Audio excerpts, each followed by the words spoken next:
Hi ka-Printy! Uunahan ko na kayo. Matagal na tong video na ito pero now ko palang ma-upload talaga.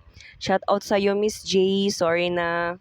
So sa video na ito ay iniisip ko na kung paano ko tatapusin ang libo-libong orders ng mano-mano. Tama kayo nang narinig. Libo-libo dahil nag-order lang naman si Miss J ng iyong nakikita sa screen ngayon dahil yan ang invoice ko sa kanya. Mabilis lang naman yung i-print at gawin eh. O, di ikaw dito. Eme.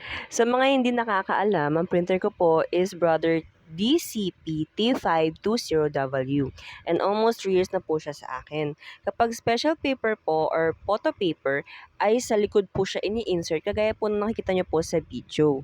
Isa-isa po itong ini-insert plus kapag quality po yung ipiprint natin is medyo matagal po siyang i-print since pino po yung print, ganun. Kagaya po na nakikita nyo sa video. Syempre, medyo may pagkakat kasi super tagal po talaga niyan kung iintayin natin matapos yung pagka-print. So nakikita nyo, talagang dahan-dahan po siya nagpiprint since naka-fine po siya.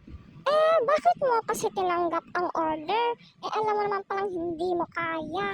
Mukha kasi akong pera. Huy, eme. Sinong nagsabing hindi ko kaya? Kayang-kaya ko to. OA lang talaga ako. Gustong-gusto ko talaga yung ganito kasi challenge ako. Tapos may mga bago akong matututunan at matutuklasan na magagamit ko sa mga futures order ko. Tama ako o tama ako? Huy! So, after many years, natapos na natin i-print yung thank you card sa volume board. So, next naman nating ipiprint is yung receipt. Customized receipt na may 3.5 by 8 na sukat. So, as you can see, 100 pieces per sala yung ginawa ko dito.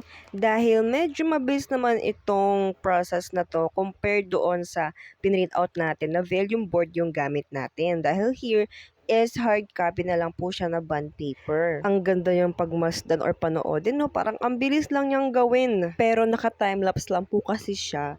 Kaya naman, kung papanoodin mo ay napakabilis lang niyang gawin, no? So, meron na pong mga natapos na print out nitong 3.5 by 8 na sukat na customized receipt po natin. Ayan po ang sample niya, mga madam ko. After naman yan ay yung 4 by 6 naman na customized receipt ang ating ipiprint out. 500 per batch? Huy, eme lang yan.